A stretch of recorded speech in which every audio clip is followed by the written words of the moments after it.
Graça e paz, tudo bem com vocês? Eu sou o pastor Carlos Roberto. Eu quero neste dia, nesta manhã, nesta tarde, nesta noite, trazer para você uma palavra muito especial para o seu coração. Eu quero estar aqui falando sobre um assunto que acontece costumeiramente na vida de muitas pessoas. Eu quero trazer uma série de palavras baseado num tema muito peculiar, e esse tema talvez sirva para você, para o seu coração, para que você possa também ser abençoado por Deus. Eu quero falar sobre alguns assuntos a respeito da Bíblia Sagrada, que fala sobre curados para servir. Nós temos visto tantas pessoas que passam por nós, pessoas desanimadas, pessoas entristecidas, pessoas às vezes deprimidas, pessoas ciumentas. Você conhece uma pessoa ciumenta? Você conhece uma pessoa nervosa? Você conhece aquela pessoa temperamental? Um dia tá bom, né? E outro dia tá ruim. Ou às vezes pela manhã está tudo bem e quando pela tarde está ruim demais. Você conhece aquela pessoa que o seu humor muda constantemente?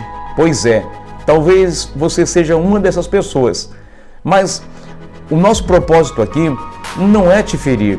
O nosso propósito aqui é trazer uma palavra de cura para o seu coração, para a sua alma, porque o diabo tem, nesses dias, atuado no meio do povo de Deus para gerar essa situação inconveniente, que na verdade é uma doença da alma, uma doença no espírito, e que muitas pessoas estão vulneráveis, inclusive, pessoas que cantam, pessoas que pregam.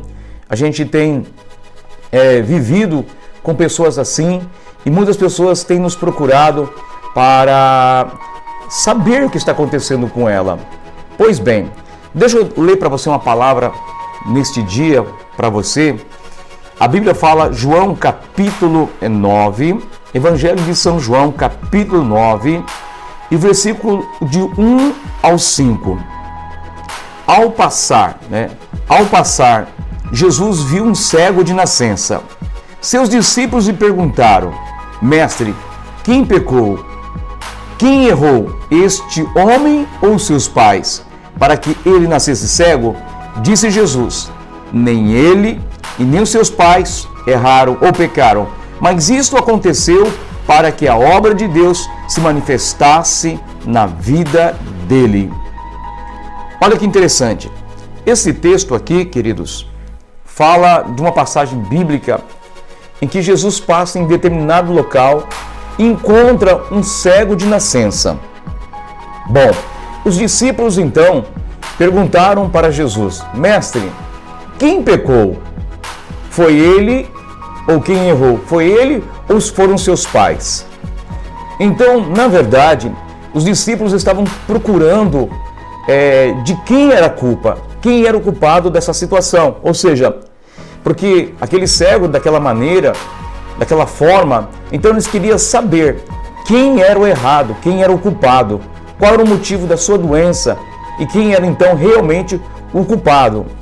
Bem, então neste momento eu quero falar para vocês uma coisa muito importante sobre isso. De quem é a culpa?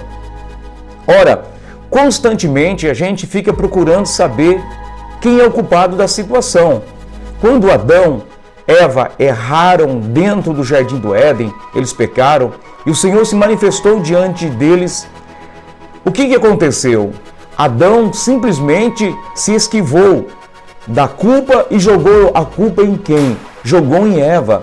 Eva se tornou a vilã da história. Por sua vez, Eva não admitiu o erro.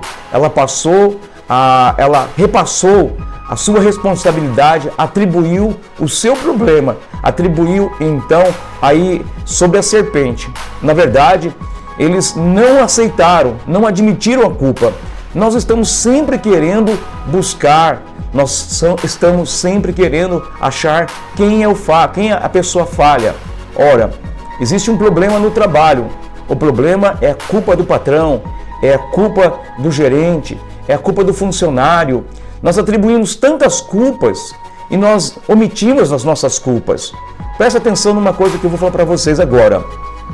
O fracasso ou a vitória depende da nossa visão, da nossa posição ou da nossa decisão. Repito, o fracasso ou a vitória depende da nossa visão. Primeiro, da nossa visão. Segundo, da nossa posição. Terceiro, da nossa decisão. Agora preste atenção que eu vou dizer para você mais uma frase. Quem eu sou interfere diretamente naqueles que estão ao meu redor. Ou seja, quem eu sou interfere diretamente naqueles que estão ao meu redor. Quando o fracasso vem, quando me afasto da igreja, quando o casamento chega ao fim, quando a perseguição vem ao meu encontro, quando entro em falência, de quem é culpa? Quem é o culpado disso tudo? Quem é o culpado porque às vezes eu estou falido com meus cartões? Quem é o culpado quando eu me afasto da igreja? Quem é o culpado quando o casamento chega ao fim? Então, de quem que é a culpa? Olha só, primeiro você precisa saber o seguinte, sentimento de culpa. A origem do sentimento de culpa pode estar associado a uma gestação indesejada, a um casamento precipitado, a uma decisão frustrada, a perdas que mexeram as suas emoções.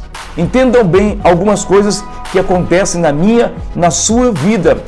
Esse sentimento de culpa, às vezes nós não queremos abraçar, às vezes nós não queremos agir, nós não queremos admitir os nossos erros. Nós queremos simplesmente culpar as outras pessoas. Olha, queridos, sabe o que acontece? É muito fácil realmente a gente querer culpar as pessoas. É muito fácil a gente jogar culpa em outras pessoas. É muito fácil a gente se esquivar da nossa culpa.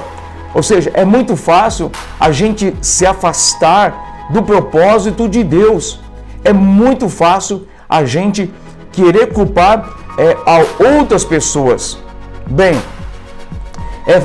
é fácil então culpar outras pessoas por causa dos nossos problemas, as decepções, por causa do nosso problema financeiro, por causa do nosso problema espiritual, por causa do nosso problema conjugal, por causa do nosso problema profissional. Ou seja, às vezes nós queremos transferir, fazemos a transferência de culpa, acostumamos a culpar as outras pessoas. Ou seja, nós queremos isentar a nossa responsabilidade, Nós queremos isentar a nossa responsabilidade devido ao quê? Aos nossos fracassos, devido à questão, nós não queremos assumir, porque quando nós fracassamos, nós queremos isentar, Nós queremos isentar, ou seja, a nossa culpa, porque a culpa da minha posição financeira, do fracasso, não é porque eu quis, é por causa da política, é por causa do fulano. O meu marido está me atrapalhando, a minha esposa está me atrapalhando, o meu filho está impedindo. A gente sempre está associando ou colocando culpas, empecilhos nas nossas vidas. Então, quem eu sou interfere diretamente as pessoas que estão ao meu redor, entendeu? Porque se você é uma pessoa mal-humorada, se você é uma pessoa depressiva, se você é uma pessoa que constantemente é cheio de raiva, cheio de mágoas, você com certeza vai ferir outras pessoas. Outras pessoas que estão do teu lado vão ser feridas. Se você é uma pessoa extremamente ansiosa, se você é uma pessoa extremamente ciumenta, tem pessoas que ela é extremamente ciumentas. Ela tem ciúme do marido, ele tem ciúme, da esposa, um ciúme doentio e possessivo, a ponto de querer analisar o celular dele, a ponto de querer analisar o perfil social da esposa, saber quem são os amigos dela ou quem são os amigos dele. Tem pessoas que são possessivas. E isso torna-se uma situação que torna-se deprimente, porque você passa a deprimir outras pessoas. E na verdade, o diabo aproveita dessa oportunidade, dessa fragilidade, porque nós estamos doentes. Porque quando nós estamos excessos de ciúmes, quando nós não conseguimos ter controle emocional, porque nós ferimos as pessoas, às vezes nós agredimos verbalmente as outras pessoas que estão ao nosso lado, e outras pessoas que estão ao nosso lado, às vezes elas são feridas por causa das nossas palavras. Então, às vezes, simplesmente, a gente não aceita o que está doente, a gente não aceita que tem um problema. Nós jogamos a culpa, por exemplo, se eu estou frio espiritualmente, a culpa é de quem? A culpa é da igreja. Se eu estou frio, se eu não oro mais, não jejuo mais, por quê? A culpa eu tenho que jogar em alguém. Se eu parei de pregar, se eu parei de cantar, se eu parei de ir à igreja, você sabe por quê? Às vezes tem pessoas que ela mudam de igreja. Amados, presta atenção numa coisa. Se você não resolver o teu problema, se você não resolver a sua vida, imagine uma pessoa cancerosa. Um câncer, você pode mudar de bairro, você pode mudar de cidade. Um câncer, você pode mudar de estado ou de país. Se você não tratar dele, o câncer continua sendo no bairro que você mudou, na cidade que você mudou. Não importa se você vai trocar de estado, não importa se você vai trocar de emprego, você vai trocar de país, porque o câncer continua também corroendo você. Queridos, estamos falando de não câncer físico, mas um câncer espiritual, porque nós atribuímos as culpas a outras pessoas e nós queremos sair da igreja. Não, porque eu estou saindo da igreja por causa do pastor, eu estou saindo da igreja por causa da irmã, eu estou saindo da igreja por causa disso, eu estou largando o meu casamento por causa do meu esposo, eu estou largando o casamento por causa da minha esposa. Então não adianta você querer trocar de igreja, isso não vai resolver o teu problema. Você precisa ter um encontro real com Deus, porque nós estamos às vezes frustrados, entendeu? Como eu disse para vocês anteriormente, Adão, ele culpou Eva, entendeu? Eva, por sua vez, não admitiu a culpa. Simplesmente, ela jogou e atribuiu a culpa em quem? Na serpente. Veja bem, Jonas também, queridos, Jonas também não admitiu a culpa. Ele estava fugindo do chamado. Olha, quantas pessoas estão fugindo do chamado. Quantas pessoas que não oram mais, não cantam mais, não pregam mais, e atribui ao problema do quê? De que alguém está perseguindo ele, alguém parou o seu chamado. Ora, queridos, às vezes pode até acontecer de alguém lhe perseguir, às vezes realmente pode estar acontecendo, mas entendam bem, queridos, que a gente não pode simplesmente porque quando nós estamos passando por essa situação, aí às vezes nós damos a legalidade, ou seja, a nossa área emocional, ela está exposta. Em Tiago capítulo 4, versículo 7, diz da seguinte maneira: resistam o diabo e ele fugirá de vocês. Então presta atenção, nós não podemos deixar exposto a nossa área emocional. Infelizmente, queridos, que nós, a igreja, hoje a população em si, a sua área emocional, ela tem sido bombardeada, entendeu? No trabalho, você constantemente passa a receber cobrança. Você tem cobrança no trabalho, você tem cobrança em casa, você tem cobrança na sociedade, você tem cobrança na igreja, e muitas vezes você não consegue ter o controle, ou você perde o controle emocional, e o seu controle emocional fica exposto, e o diabo aproveita para atacar a sua mente, para denigrir, para furar esse bloqueio na sua vida, para que você seja fragilizado e você venha desanimar. Elias desanimou, ele foi para o deserto. Se você ler no livro de Reis, você vai entender que Deus não mandou Elias para o deserto. Deus não mandou Elias fugir. Quando veio a perseguição contra Elias, Deus não mandou ele simplesmente fugir. Ele que tomou a decisão. Queridos, Deus não mandou você deixar a igreja. Deus não mandou você abandonar, sabe o que? O seu casamento. Deus não mandou você parar de pregar. Deus não mandou você deixar de orar, de ler Bíblia. É você que está tomando a decisão. As nossas decisões, queridos, vão repercutir. Nós somos conforme as decisões que nós... Ou seja, o nosso presente está constituído de decisões do passado. O nosso futuro será constituído por decisões no presente. As decisões erradas, elas irão gerar consequências. Saul, no meio de uma cobrança, no meio de uma situação que todo mundo estava cobrando, quando ele estava na beira de uma guerra, estava pronto para enfrentar uma batalha. Samuel, que era o profeta, não havia chegado para levantar um sacrifício ao Senhor. E o povo e os soldados cobrando Saul. O que Saul fez? Tomou a decisão. Saul foi lá e sacrificou. Não era para ele tomar essa atitude, mas ele fez. E quando ele fez, trouxe para ele resultados terríveis por decisões erradas. Entendeu? A sua questão emocional foi bombardeada. E ele simplesmente se deixou. Foi vencido pelo problema. O que aconteceu, queridos? Ele perdeu o seu trono por causa dessa decisão. Ora, queridos, talvez você está querendo, ou você já tomou uma decisão errada. Quem sabe você está querendo tomar uma decisão de largar o casamento. Então hoje, o Senhor está falando contigo. O Espírito Santo de Deus está falando com você. Neste dia, não sei se é nesta manhã, nesta tarde, nesta noite, em que você irá visualizar este vídeo. Então faça o seguinte, olha só a situação em que você está vivendo. Os seus complexos, você está deixando que o inimigo vença a sua vida.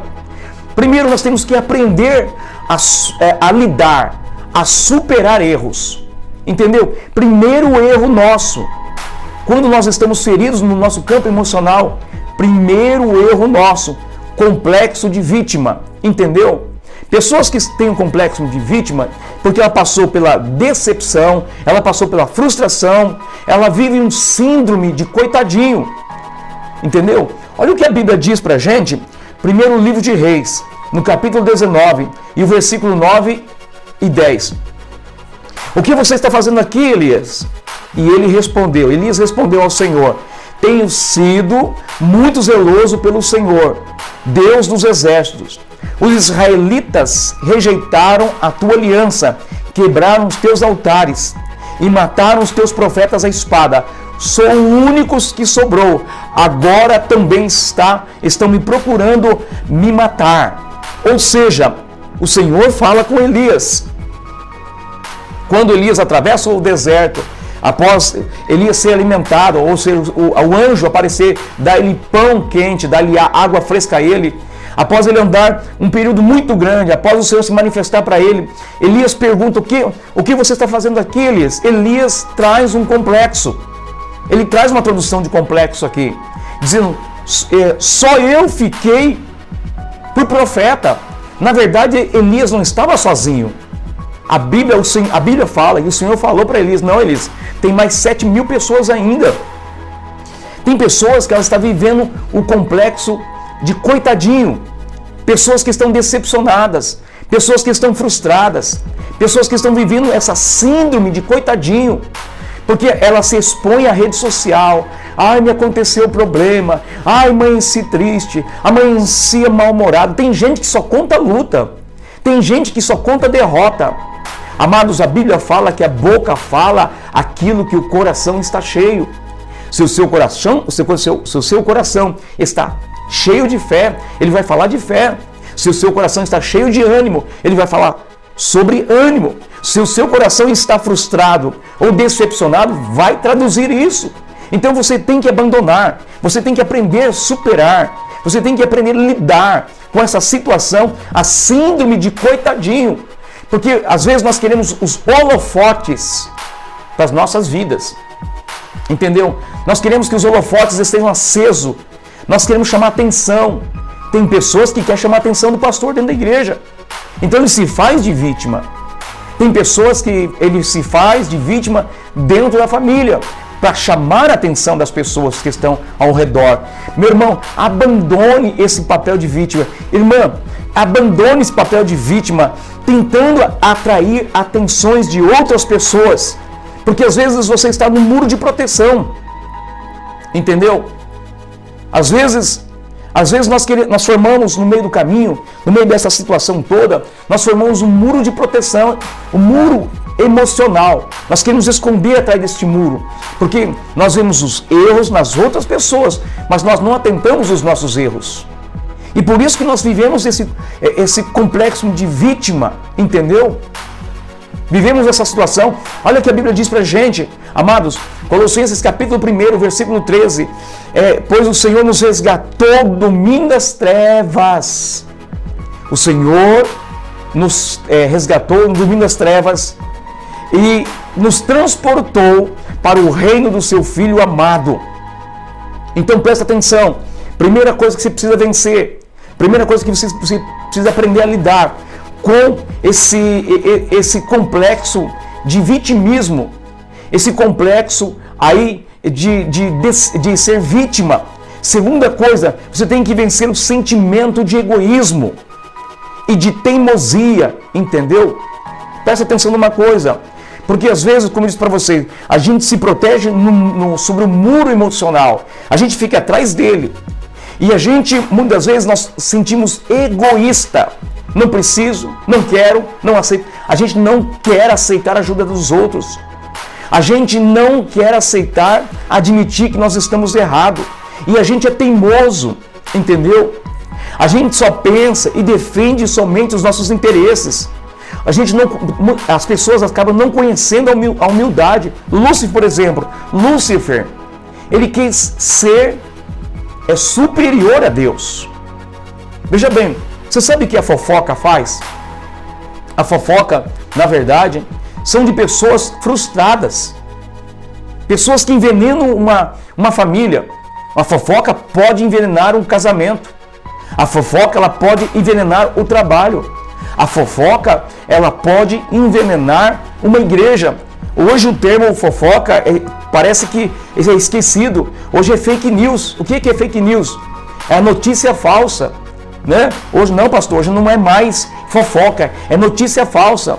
Chame, interprete como você queira entender, mas o diabo está por trás disso tudo, porque nós semeamos fofoca, nós semeamos notícias falsas, o fake news. O que acontece? Vai destruir, vai denigrir. E tem pessoas, queridos, que ela é extremamente fofoqueira.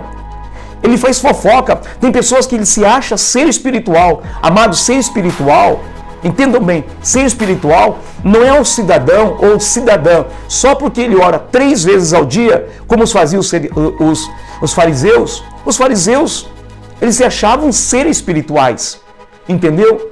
Os fariseus, eu sou dizimista, eu sou contribuinte, eu sou ofertante, eu oro 3 vezes. Tem gente que ele se expõe, não, eu estou orando, eu jejuo, ele está cheio de santidade, mas as suas obras, as obras do Espírito não são reais na vida dele, porque o que traduz são obras da carne, porque ele é um fofoqueiro, porque ele está cheio de mágoa, cheio de ressentimento, entendeu? Porque dentro do coração dele não há humildade, há um egoísmo e é teimoso. Tem marido que é extremamente teimoso. Meu irmão, você precisa entender que a sua teimosia está levando o teu casamento para o fundo do poço. Tem mulher que é extremamente teimosa. Tem mulher e homem que ele defende só o seu interesse. Ele não está pronto para ouvir. Ele não está pronto para negociar. Ele não está pronto para entender. Ele está sempre defendendo o ponto dele, sempre a razão dele. Ele sempre é o certo. Jesus, ele, queridos, se humilhou a si mesmo. Por isso que o Evangelho de São Mateus, capítulo 11, Jesus diz assim: aprendam de mim, de Jesus, Aprendam de mim, que eu sou manso e humilde de coração. Não é o manso, humilde de roupas. Não, manso e humilde de coração. O Senhor está te chamando, meu irmão, para vencer esse sentimento de egoísmo, esse sentimento de teimosia. Entendeu? É um sentimento de teimoso. Por exemplo, o Senhor fala para Caim, né? O Senhor perguntou a Caim em Gênesis 4, versículo 9: aonde está o seu irmão Abel? Respondeu ele: não sei, sou o responsável do meu irmão. Já logo cutucou, tipo assim, ele se protegeu no muro dele, ele já havia cometido delito, ele já havia matado o seu irmão, entendeu? Ele já havia matado o seu irmão e agora, simplesmente, ele se protegeu no seu muro, como um teimoso, como um egoísta. O Senhor pergunta: aonde está o teu irmão Abel? Respondeu: não sei. Sou eu responsável pelo meu irmão? Queridos, presta atenção. Você precisa superar esse sentimento de egoísmo e de teimosia. Terceiro, superar o conformismo. A Bíblia diz, Romanos 12, versículo 2: não se conforme ao padrão deste mundo, mas transforme pela renovação da sua mente, para que sejam capazes de experimentar e comprovar a agradável e perfeita vontade de Deus. Amados, a perfeita vontade de Deus é aquilo que refere-se ao salmista: ó, quão bom e quão suave é que os irmãos vivem em união. Mas às vezes não. Às vezes nós entramos no conformismo, amados. Nós não podemos conformar com este mundo, conformar com as atitudes deste mundo. Não, precisamos de mudança. Eu nasci desse jeito, o meu pai era assim, a minha mãe era assim, meu pai era nervoso, a minha mãe era depressiva, o meu pai era cachaceiro, aconteceu isso na minha casa, a minha casa é desse jeito, não tem que mudar. Não, Deus muda, queridos. Tem uma expressão que diz assim: pau que nasce torto, ele morre torto, não é isso? É a expressão que se diz aí. Mas o Senhor é o carpinteiro, queridos. Já viu a carpintaria? A madeira vem torta, o carpinteiro transforma aquela madeira. O carpinteiro faz a mudança naquela madeira. Ele dá forma do jeito que ele quer, do jeito que ele bem entender. O nosso Senhor, Ele é o carpinteiro, Ele quer transformar a sua vida. Querido, sabe por quê? Porque na verdade, às vezes, amado, nós aceitamos esse conformismo, nós nos acostumamos com algumas coisas da nossa vida e nós aceitamos tudo que está acontecendo. Ou seja, esse conformismo é uma armadilha muito grande. Nós temos que entender que o diabo, ele está ao derredor, procurando uma oportunidade para destruir o seu casamento, destruir o teu trabalho, destruir a sua vida, destruir a igreja que você frequenta, destruir o seu chamado. Então a Bíblia diz que o diabo veio senão matar, roubar, destruir, mas Jesus veio dar vida e dar vida com abundância. É hora de mudança, queridos. Bem, o que devo fazer, então, pastor, para que haja mudança na minha vida? O que eu devo fazer, então, pastor, para que haja mudança na minha vida? Bem, nós temos que reconhecer os nossos erros, reconhecer, ter humildade. Presta atenção o que eu vou falar para vocês agora. Na nossa vida, cometemos erros a todo tempo. Na nossa vida, cometemos erro a todo tempo. Agora, reconhecer o erro é um ato dos corajosos. Reconhecer o erro é um ato dos corajosos. Pedir perdão é um gesto dos vencedores. Porque às vezes nós queremos culpar as outras pessoas. E nós não olhamos para os nossos erros. Nós não olhamos para os nossos fracassos. Olha o que diz João, 1 João 8:10, diz assim: se dissermos que não temos pecado nenhum, nós mesmos nos enganamos e a verdade não está em nós. A verdade não está em nós porque se dissermos que não temos pecado nenhum, nós mesmos nos enganamos e a verdade não está em nós. Se confessarmos os nossos pecados, Ele é fiel e justo para perdoar os pecados e purificar de toda imundícia ou injustiça. Se dissermos que não temos cometido pecado, fazemos de Deus um mentiroso e a sua palavra não está em nós. Então veja bem, queridos, o Senhor Ele pode perdoar nossos pecados, mas precisamos reconhecer quando eu erro no casamento, reconhecer quando eu erro na igreja, reconhecer quando eu erro no trabalho, reconhecimento, a humildade. A Bíblia diz que então, Romanos 8, versículo 1, portanto agora já não há nenhuma condenação os que estão em Cristo Jesus, entendeu? Olha o que a Bíblia fala pra gente, queridos, Colossenses 3, versículo 13, suportai-vos uns aos outros, perdoai-vos mutuamente, caso alguém tenha motivo de queixa contra outrem, assim como o Senhor vos perdoou, assim também vos perdoais. Amados, nós temos que perdoar, porque tem gente que está doente. Talvez você passou por um abuso, talvez alguma coisa aconteceu na sua vida para que você tivesse essa experiência amarga de tristeza, de angústia, de depressão, de sofrimento. Tem feridas na sua vida, mas presta atenção, a Bíblia diz, querido, para nós suportarmos uns aos outros e perdoar também. O perdão.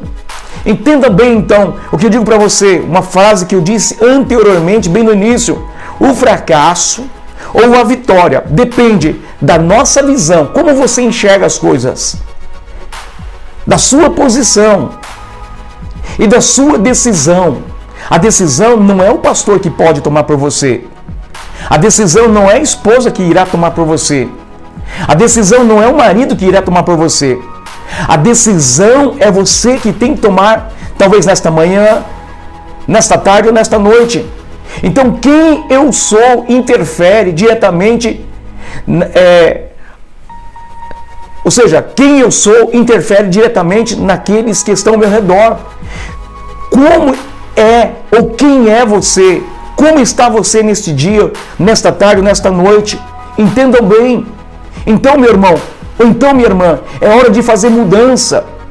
O tema que nós estamos trazendo para vocês é sobre uma situação que acontece constantemente no dia a dia.